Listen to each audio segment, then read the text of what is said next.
Big fluff. Hear me, O Lord, of life everlasting. I, Jonathan Corbis, petition thee to let me be thy voice on earth. O Master of the world, hear me.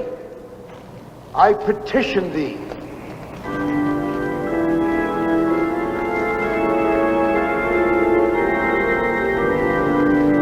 Hail, O Prince of the Abyss. In thy name, let us behold the Father, the Ram of the sun, the moon, the stars. Hail, O deathless one, who calls me from out of the pit.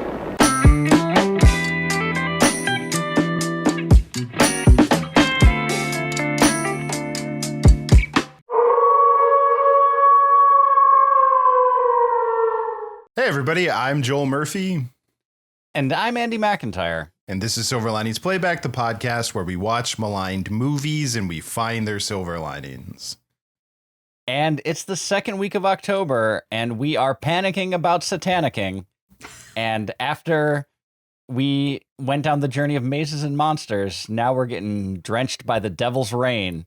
And here to talk about it with us is the wonderful, the one and only Molly Regan, friend of the show. Welcome, Molly. I'm raining with the devil. Also, Andy, drenched by the devil's rain sounds filthy. I just want to say that for the record. Rule 34. Yeah, that's someone's kink for sure. Yeah, I love having devil's rain in my search history. That's something I'm proud of. Mm-hmm. Yeah, I've been getting really weird targeted ads ever since then. That's why I'm an advocate for raining with the devil. I like to say that I'm drenched by the devil's rain. Well, you know what? You do you, Andy. I will. You know, look, if they're listening and they want to sponsor us, Devil's Rain, we'll do some ad copy. Is Devil's Rain? Yeah, we'll read some copy for Devil's Rain. That just sounds like a shower gel. It sounds like an Axe product. Yes. Yeah. Hey, fellas. Devil's Rain shower gel. Feel the heat. Something that you would buy at Hot Topic. Hey, if you want to, here's a Faustian bargain for you. Don't smell like balls. Devil's Rain. Devil's Rain. Yeah. Oh, we did This is a movie. This was a my friend, this was a movie with an all-star cast. With an all-star cast. Ida Lupino. I mean, come on. Yeah. Look, first of all, blink and you'll miss him, but it's the screen debut of Jonathan Travolta. Mm-hmm. And supposedly where he first learned about Scientology. Which is ironic when you think about it. Yep. You know, everyone was worried. This is, again, Satanic Panic month. Everyone's concerned that he's going to learn about Satan, but instead he learned about Dianetics. Yep. But yeah, you got him. You got Tom. Oh, go ahead. I was going to say Tom Skerritt. I don't want to forget to mention Tom Skerritt. Yeah. You have one Anton LaVey. Yeah, you do. Founder of LaVey and Satanism. Which also technical advisor and extra in this movie. Right. Featured extra. Yep. Also featured extra. Also, fun fact, this is where he joined Scientology, was on the set of this film. Mm-hmm. Lifelong Scientologist, LaVey. No, so the quote is, this is from Michael Adams. He ironically called The Devil's Rain the ultimate cult movie. It's about a cult, has a cult following, was devised with input from a cult leader, and saw a future superstar indoctrinated into a cult he'd helped popularize. Meta, meta, meta, meta. Mm-hmm. And when asked for a quote, John Travolta said, "Oh, jeez." Oh, jeez. Do you know how impossible it was to Yeah, watch this movie like with Joel? The minute we saw John Travolta's name. Oh, jeez. Oh, jeez. Oh, I signed up with the devil, Mr. Carter. The whole fucking movie, Andy. Oh, jeez. You know what they call... The cult member looks like John Travolta. Yeah, looks like. Do you know what they call the Devil's Reign in Paris? No. Il pleut de Satan? Oh, Andy. That was adorable. I expect more from you. But Royale with devil? They call it because they have the metric system. So they would know what the fuck rain is.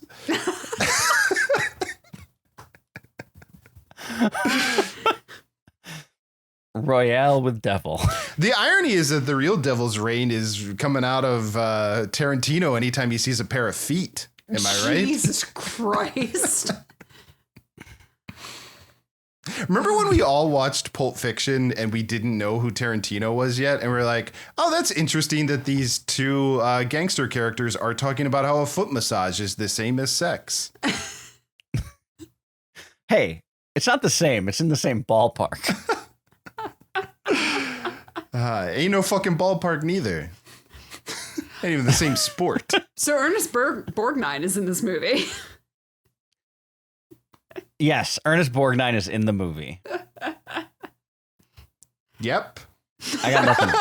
Marty was great. I don't know. Do you want to keep talking I don't about have a bit to feet, do or about Borg. Do we know? Because I think it was, but is it Borgnine in the devil mask? Like, that's still him? Or did they have 100% it is. Okay, yeah. That he's the goat man. Which, look, I know we're not at Silver Linings yet, but that reveal is the happiest I've been in a while on this show. Yeah. This movie had no fewer than 4 moments that I had to really check with if I saw what I thought I just saw. Mm-hmm. Yeah, if you're the goat reveal being one of them. Yeah, if you only have the audio, if you didn't just see the video clip to open it, the devil, the goat man, like, it's Jim Henson creature effects, but not like Dark Crystal. Like, he's a Muppet. Yeah. When you see his face. Yeah. He looks like the goat characters from Sesame Street. They had people, or there's an episode of Reading Rainbow where they had people in goat makeup, and that's exactly what he looks like. Yeah, it's not like, he doesn't look scary. It looks very children's programming. It, like, if he was about to teach me about the value of sharing, I would have been fully on board. And in a way, he kind of did. Yeah. I also, I don't know where to start with this movie, but again, I don't want to do like a CinemaSins thing or anything, but like, this is more just a note for the satanic cultist. Maybe don't keep the souls of the damned in like an easily breakable glass thing that you just bring out at all your ceremonies and pass around. Well, in fairness to them, it looks cool as hell. Like, it does look metal as hell. Yeah. Like, you have a Fabergé egg with a goat head on it. It does look like a Fabergé egg. That also projects images on its tummy like a Teletubby. Yes. It 100% was a prop from like Wizard of Oz or something. Like, that was laying around in a studio somewhere, and they hot glued a goat head to an existing prop because they did not make that for this movie. That was 100% from like the chocolate room from Willy Wonka. Yeah. Awesome. Great. Good choice. Yeah. Resourceful. Yeah, no notes. None whatsoever. But also, yeah, easily breakable. So yeah. Well, that's the whole. That's why you don't store your souls in a Fabergé egg. Yeah. Put them in a lockbox. Famously durable Fabergé eggs. But yeah, I guess, I mean, we haven't really said, we also forgot to mention that William Shatner is in this movie, or didn't forget. We haven't mentioned that William Shatner's in this movie. William Shatner's in this movie. Yeah, he's arguably the star of this movie, or at least like an early, like, you think he's going to be the lead. I guess Skerritt's probably the lead, but. Well, it's a weird trend, I think, of people misunderstanding why Psycho worked, of changing the protagonist halfway through. Yeah. Yeah, it worked in Psycho, didn't work as well for me in No Country for Old Men, and I'd say was not successful here. Yeah. But yeah, like it because, you know, it worked really well once, so we can just change the lead halfway through. I think the only other time, and it wasn't halfway through, but I think Scream did it well, where they tricked you into thinking that Drew Barrymore was going to be the star and then have her get killed off right away. Yeah. That was more in the vein of what happened with Psycho. Right. Like, because in Psycho, it's not Janet Leigh's the one in the rest of the movie. I'm forgetting who the original Hitchcock blonde is, but she's in the first, like the full first act, and the second act picks up with her sister or whatever. It's been a while since I've seen Psycho. Yeah. Great movie though. Never do it on this podcast. Nope. We could do the Vince Vaughn one. We could do the Vince Vaughn one, and maybe should at some point. We definitely should at some. Is it him and Anne Heche? Yes. Yeah. Right. Yeah. It is him and Anne Heche. Yeah. Wow. And that's why they don't do shot for shot remakes ever before or since. Unless it's Disney and they call it live action. Yeah. Because The Lion King is literally a shot for shot remake. Well, and also it's a live action remake of The Lion King, even though there is not an actor in that movie. They maybe shot dirt. Real footage. I was going to say maybe they shot dirt and put CG like lions over top of it, but like there's definitely not. But also, why would you even do that? It's just a CG movie, right? Money. Well, that's why you do it. Well, sure. Anyways, getting drenched by the devil's rain. Also, right after Andy said that, perfect time to say R.I.P. James Earl Jones. It is the perfect time. There was no better time to say that. 7 weeks later is ideal, I think, for wishing a rest in peace. Well, it came up on the show because we were talking about Lion King. Also, if you did try to wrench James Earl Jones in The Devil's Reign, I'm sure he would have looked at you and said, "Now piss off." Yep. Yeah. His most famous quote. He would have said, "No, I am your father." Yeah. So I've never been more happy that we're doing this show on YouTube now for Molly's facial expressions as we're being idiots. Yep. You know, so it's really more that I'm just sitting here just going like, I married you. And I'm honestly so proud of that because yeah. Last week we had a professor on. We had someone with a PhD who like brilliantly could have explained Satanic Panic to us, and we just did stupid bits. You just wouldn't let her. Yeah, I think and it was great. I think that's what happened. I'm just like, I'm starting grad school tomorrow, and I'm here, yay! And I sincerely love it. Let's get drenched with the devil's rain.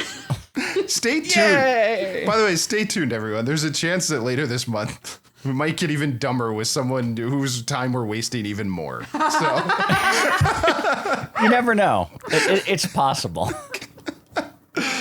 That's right, VP nominee Tim Waltz. We're having you on, buddy. I couldn't believe when he reached out, when his camp reached out. The first person to reach out to us. And said, Tim is a fan of the show. He would love to do it. And we were like, I don't know, but he, it took him a few weeks to convince us, but, Look, he's just a Midwestern princess who loves the devil's rain. Yeah, he was mad that Molly got to talk about Devil's Rain. Yep. Well, big Skerritt fan, Tim Waltz. He is. Big Skerritt fan. Yeah, this movie comes out hot out the gate.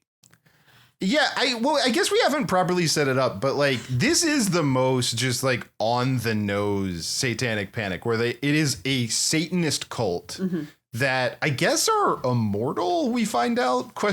They live in a painting at one point or something. Yeah, there's some weird choices, and they also go back in time to the Pilgrim era. Well, yeah, I think it was implied that they were pilgrims. Maybe their spirits are trapped. Yeah. But yeah, they're basically all devil At a minimum, At a minimum, Corbus is immortal. But I mean, Yes. we see James Tiberius Kirk in the flashback as well. I assumed he was a descendant. He's a descendant. An ancestor. Yeah. But either way, That was my assumption. The plot is essentially about the fact that his wife narked on Corbus. Yep. Like back in Pilgrim times. Yep. And that messed everything up. And then there is now like all these families, these Pilgrim families are all like trapped on Earth, but they want to bring the devil here. And then for some reason, there's the devil's rain, which is acid rain that makes your face melt.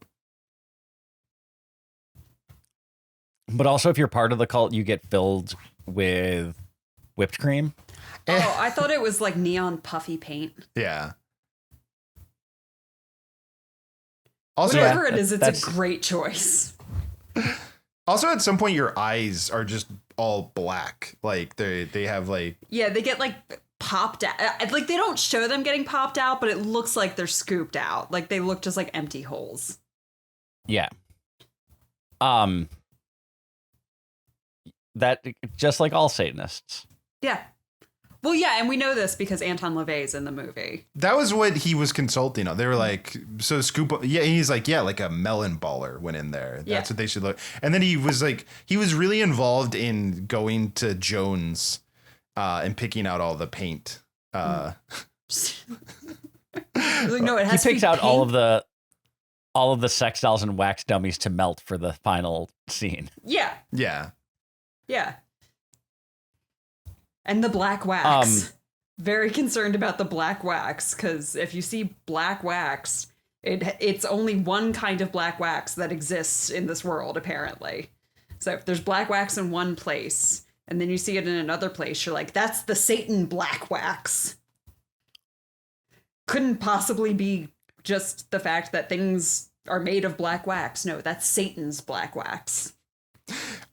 No one has ever said the words black wax as much as you just did in the Yeah. past 2 minutes. I know, it felt weird. It felt weird saying it. I was having that. You know how sometimes you It have sounded weird. Yeah. Yeah, well, it's like that thing where you sometimes have that as yourself, like where you start to say a word too much and then it doesn't sound. Black wax. But I've not had that happen where someone else was saying the word, and then I was like, Yeah. that doesn't sound right. So that's known as semantic satiation, where you hear a word so much it loses all meaning. And it definitely happened with black wax. Black wax? With black wax. With black wax. So you think it happened with black wax? So you think black wax was said so much that black wax became meaningless? Became semantically satiated and meaningless. Yes, black wax, because we said black wax so many times, black wax in and of itself became meaningless. Now, you seem like you know a Black lot about wax. it. Well, you know a lot about it, so I'm just curious how it works. Like, is it something where do you need to say like black wax, black wax, black wax a bunch of times, or can you like space it out? No, and if you kinda just say it 3 black times wax? like that, it summons it in your bathroom. Oh, there's black wax in our bathroom. Okay, There's but black wax in your bathroom now. it would have to be Satan's black wax, because that's the only kind of black wax that exists. There isn't another kind of black wax that would exist to like recontextualize it. If it's black wax, it's Not to Satan's my black knowledge. wax. Is it? Do we have a black wax bath right now? Yes. Do we need Anton LaVey to consult on this? Yes. Okay. Too bad he died 24 years ago. Black wax. Black wax. Anyway, so the movie starts with James T. Kirk's dad showing up with his eyes replaced by black wax. And he warns them about the book, and then he melts. Yep. That is how the movie starts. That's correct. It goes hard. I was already in. I will say, And then his mom gets kidnapped. Which also, And- can we point out, I forget I wish I had in front of me. I believe his mom is 13 years older than him in real life. Yes. Yeah. So just want to note that. They look exactly the same age. Yeah, they look like siblings. Yes. So, but Movies she's are- his mother. movies are awful. But I mean, look, it's not the production's fault. In the 1970s, she was legally the oldest a woman was allowed to be on screen. We've made That's so much true. progress. Yeah. Like it was criminalized for anyone older than that to be seen on camera. If you were 51, that was the limit. Yeah, that was it. No, get out of here. They were just, it's true. And now you can be 58.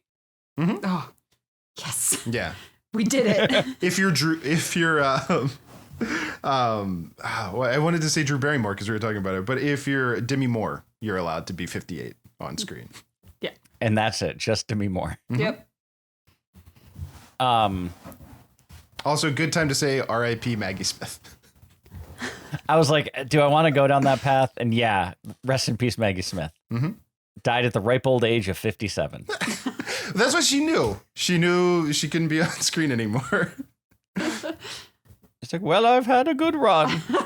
That's the other thing. She was only 13 years older than those kids in Harry Potter. We don't talk about that enough. Yeah, fun fact. She's 13 years older than Rupert Grint. Yeah. Black wax. And 40 years younger than Richard Harris.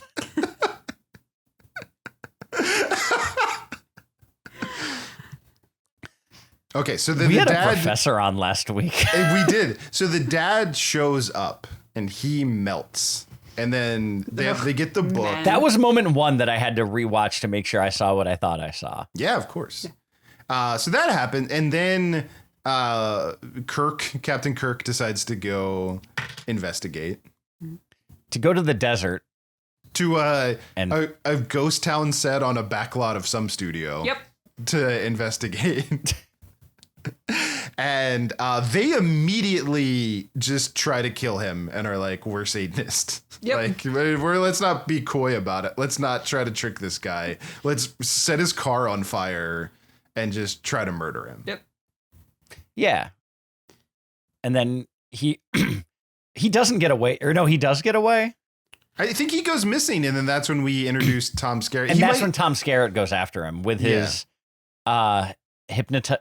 hypnosis wife and the weird doctor that hypnotizes her. Right. So that's what I will say about this movie is it like throws you in, goes really hard at the beginning, and then it dawdles for a while.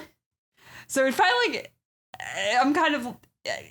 I feel a little betrayed by this movie where I'm like, all right, we're in for a wild ride. And then it just it takes a while to get anywhere weird again, or like fun weird. Well, and it is like but then we get the goat face. We get the goat face. We get the goat face after a while. Which is where it picks up, I think, is once we get the ceremony that we played the clip from in the opening. But yeah, it does. It's not a very long movie. I think it's like 80 some minutes, and it really does lose steam in the like quickly.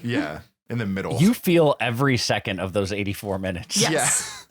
Yeah. But yeah, then so that's the whole thing is Tom Skerritt goes in without a plan at all. Even though his wife is psychic and can see she seems aware kind of what's happening and could probably be helpful. He still goes in with no plan and just tries to punch his way out of a Satanist cult.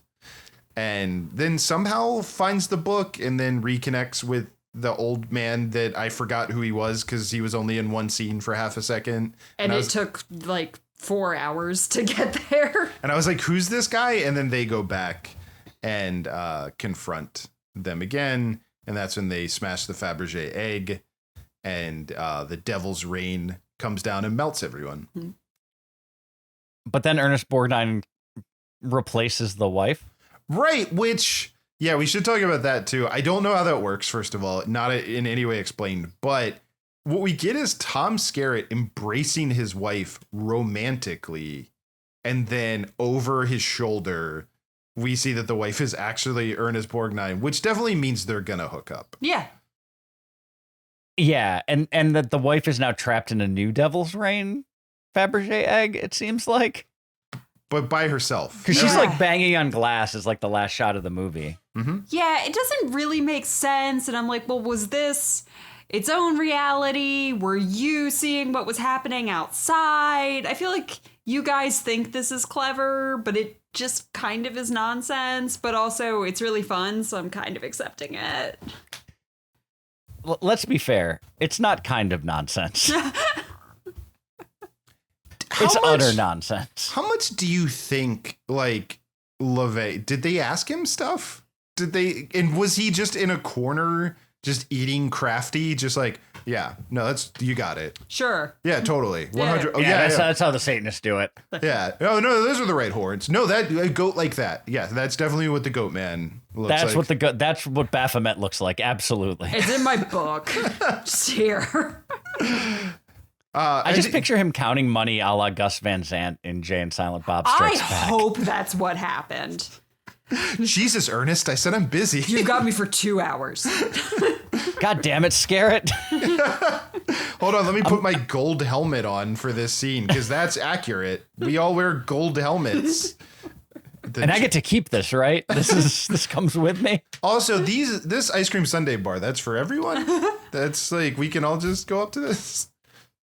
And by the way, you're out of chocolate sprinkles. I don't know if you want to get on that, but they're very Satan-y chocolate sprinkles. They're the devil's favorite. And the little sprinkles. crumbled up Oreos. Those are delicious. Do you want me to summon him? I'll summon him. You want the goat man to show up? The goat man can come. If I don't get my chocolate Oreo sprinkles. Sorry, that sounds like a sentence that's been said at a party that Adam Sandler threw. Do you want the goat man to show up? Like 100%. And everyone's like, no, I hate Jim Brewer. Don't call. Did someone Nealon? Nealon, did you call Jim Brewer? It was Spade, wasn't it? Yeah, it was Spade. That's actually the sequel to the real-time 90 minutes before the SNL movie. They're just going to do another one set in 1996. Yeah. It's the after party. Oh my God. By the way, 90 minutes after a random episode in 96 goes off the air. By the way, in honor of that and in honor of the 50 years of SNL, want to give a shout out to the Garth Brooks hosted episode where I think it's Will Ferrell plays the devil and he's going to sell his soul for a hit song. And it's just the devil can't actually write a good song. And he keeps writing really terrible songs. Great sketch. That was the episode where Chris Gaines was the musical guest, right? Yeah, Garth Brooks was the host and Chris Gaines was the musical guest. Oh my God. Yeah. That's a thing that happened. Wow. No one who's 20 has any idea what any of those words mean. No. They also don't know what the words Ernest Borgnine mean, so. No, they're also not listening to this show. I don't know. I guess if you're of a certain age, Garth Brooks was the original Hannah Montana. He had a rock star persona. He laid the groundwork. Yeah. He was really instrumental in what they would go on to do on that show, where he turned into superstar Chris Gaines. But instead of putting on a blonde wig, he put on a soul patch. Yeah, the soul patch and like his hair was combed down. And the emo fringe. It happened. Oh, Yeah. man. That is a real thing that happened in our lifetime. Mm-hmm. Yeah.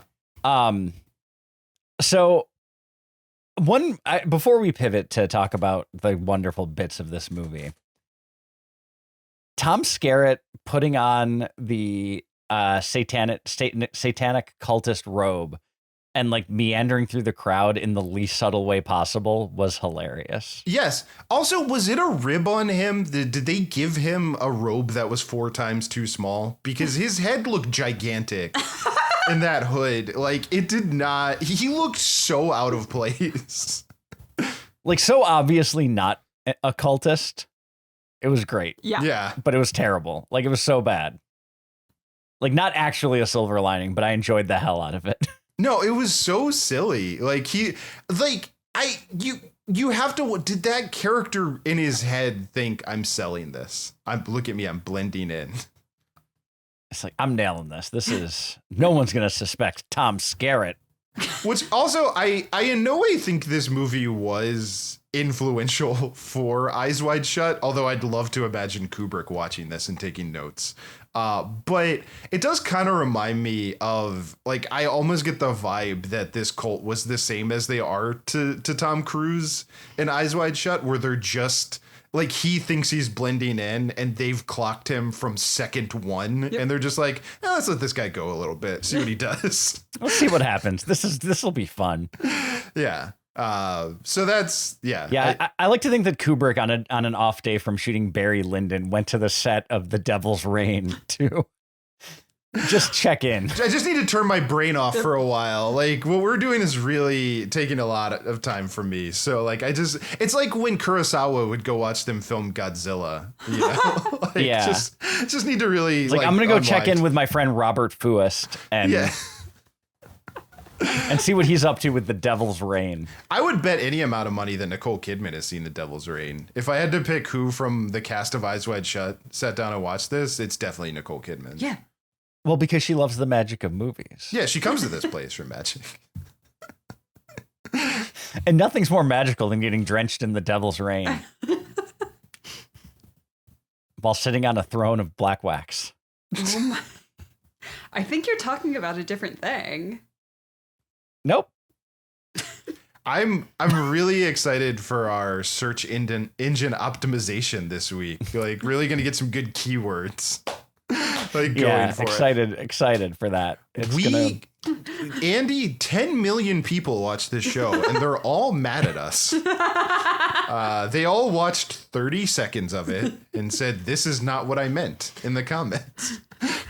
Even worse. What they watched. A million and we're getting the YouTube plaque. Really That's what that means.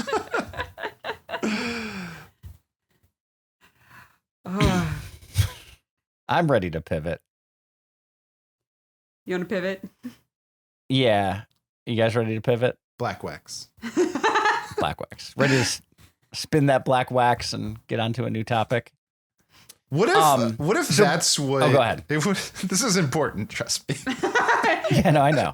What if instead of Licorice Pizza, that movie was just called Black Wax? Different flick. Yeah. It would make as much sense. So I actually want to start with a genuine silver lining. And it's not just Ernest Borgnine, because I think he's great, but I think he's brilliant casting as a satanic cult leader. Because like in the IMDb trivia, it said that they wanted to get Vincent Price. Mm-hmm. And that's too on the nose. Yeah. Like jovial Marty Ernest Borgnine is way like more unassuming, and he like just seems like a good dude. Even when he's hailing Satan and turning into the goat man, it just seems like your nice uncle that you're happy to see and have some ice cream with. And yes. I think that's a really fun and interesting choice as a satanic cult leader. Oh, 100%. Yeah. I also sincerely, and when I'm talking about how influential I'm pretending that I believe this movie is, I could definitely see Edgar Wright watching this and it influencing Hot Fuzz, because I think that he has that kind of dynamic of that, like they don't play it subtly, but they could have like, it's not him. It's not Ernest Borgnine. Like it's so against type that it is like all the reveal in that movie. And they all wear, like, I bring that up because they all wear the exact same robes in that movie as in this. And Jim Broadbent for sure has Ernest Borgnine vibes. So like, I do think that might have, and like Edgar Wright has seen every movie that's ever been made because he watches 10 movies a day. So he's for sure seen this. Yeah. With Nicole There's Kidman. No doubt in my mind. He and Nicole Kidman sat down at an AMC theater and they watched it together one day.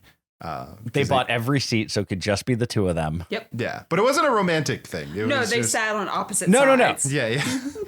They didn't sit near each other. And they didn't acknowledge each other either. There's just a moment when the Nicole Kidman opening came on and Edgar Wright just like pointed at her. Like, wait, what? Huh? And then she was like, it's not me. Nope. No. And then the movie went on and it was a magical 85 minutes. Well, aside from that, like, kind of drag in the middle. Well, all movies are magical is what I was more going for. But yes, it does drag in the middle. Another Borgnine silver lining for me is I think the coolest thing that he's ever done in a movie was when he just did the one flick and the pumped a ton of water. Like what a baller move that was. That was good. It's like, okay, this guy, I get it. Yep. Yeah. I join his cult. Yes. Yeah. I think that's how he recruited everyone. Yeah. Was he did that every time. Yeah. I mean, what are you going to do? You're in the desert. It's true. Like, Yeah. well, shit, I'm going to stick around with this guy. Yeah. And maybe one of the best melodramatic exchanges is then Shatner's like, it tastes bitter. And without missing, he's like, but it's a sweet way to quench your thirst. That's dialogue from The Devil's Reign. Just those are lines that happen in the movie. yeah. He drinks a liquid, says it tastes bitter.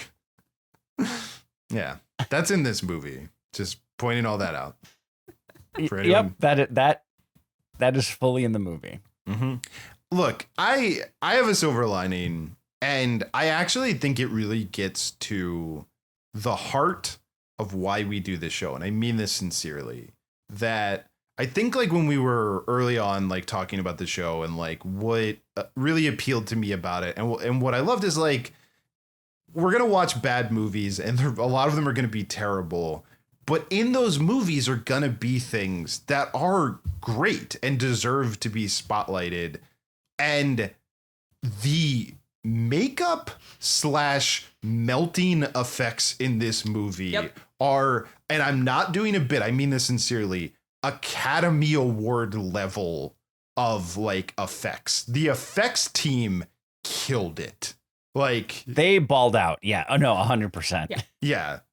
No, it's I love it. Every single time someone melts, it's really satisfying. Mm-hmm. It's as good or better than like in Indiana Jones, like in Raiders. Like it's a really satisfying effect. It's really cool. Like it's gross. All the black eyes, like missing, like everything that they did, that team, it's phenomenal. It's truly phenomenal.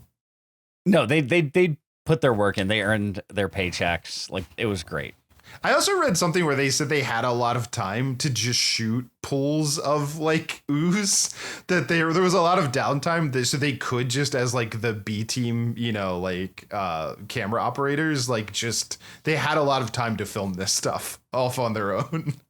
And I think they really did make the most of it. And when they needed to pad those 82 minutes, they wisely went to all the footage they shot. We needed all 7 minutes of the wax melting, the wax dummies melting at the end. Yeah. 100% we did. I would have watched the whole movie if that was it. Like that's literally why I wanted to do this movie, is because the trailer for this movie really hypes up the end. So I was like, fuck, I have to watch this movie. And it goes so bonkers, like hard at the end, that like almost nothing that happens to precede it matters. That I'm like, I'm just in. Like, whatever you do, like melt everyone, like have everyone screaming, like it's just such a big goopy like mess. I love it. And also, again, if anyone's keeping track at home, in addition to a man drinking a liquid and saying it tastes bitter, I just want to be clear, at the end of The Devil's Reign, there's a big goopy mess. Mm-hmm. Yeah. Yeah. Yeah. Black wax. Black wax. You're welcome. You know, they do. Here's what's great is like YouTube and I think Apple Podcast do transcripts of everything we say. So there will actually be text of us saying this that's like embedded with the episode. Guys, everyone's so wet. They're soaked. They're soaked when that devil's rain is coming down on them. They get drenched by the devil's rain, and all we're left with is a big goopy mess. Mm-hmm. They are, yeah. Tom Skerritt is sopping at the end of the movie. Romantically embracing Ernest Borgnine after leaving a big goopy mess. After Ernest Borgnine has wife swapped on Tom Skerritt. Yep. On top of the big goopy mess that's been left behind. Mm-hmm. Goat head. None of that's false. No, all of that happened in the movie and is not in any way an exaggeration or like literally word for word, all of that happened. Yep. We did forget about the big explosion at the end. Yeah, it just busts everywhere. Yeah, like once Tom Skerritt grabs that thing and like whips it out and slams it onto the ground, then there's a big explosion, and that's what That makes wood busts everywhere. Yeah. That's why there's a big goopy mess. There's a big goopy mess because of the big explosion. Yeah. Yeah, the wood busting leads to a big goopy mess. Yeah. Right on top of the hole. Yeah, well, and also, but we should be clear that at first Tom Skerritt has it out, but then he actually turns to the professor and is like, "Can you grab this for me?" Yeah. Because he's distracted. So then the professor grabs it. Yeah. And then the professor slams the wood, and that causes the explosion. Yeah, well, and then he tells Shatner that he has the power to bust on his own. Mm-hmm. Yeah. That the real power has always been inside him to bust. And then everyone's wet. Mm-hmm. That Martin Fife is not inside you. You are your own man. Yeah. And at that point, Shatner and a lot of the other characters can't see anything because the devil's rain has gotten into their eyes. So they're like not really able to see. Yeah, it's their eyes are full of a big goopy mess. Yep.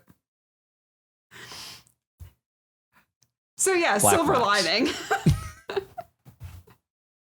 The silver lining was that we just did right there. I Is the think silver so, lining of this yeah. movie. Look, Criterion. If you're listening, look at we could all be bringing to this kind of like trenchant like analysis of film. Drenchant. Amazing. You're welcome. It's almost like that word has no meaning. Black wax. Is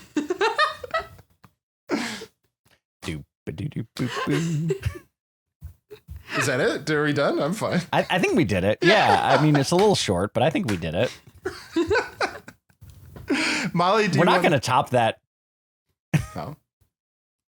I was saying we're not going to top that explanation of the movie at the end. It's not going to get better. Well, I mean, I think we all need a rest after that. Silver Linings Playback is a production of HoboTrashCan.com. If you enjoyed the show, please rate or review it on Apple Podcasts. Hear more great shows on the Peak Sloth Podcast Network.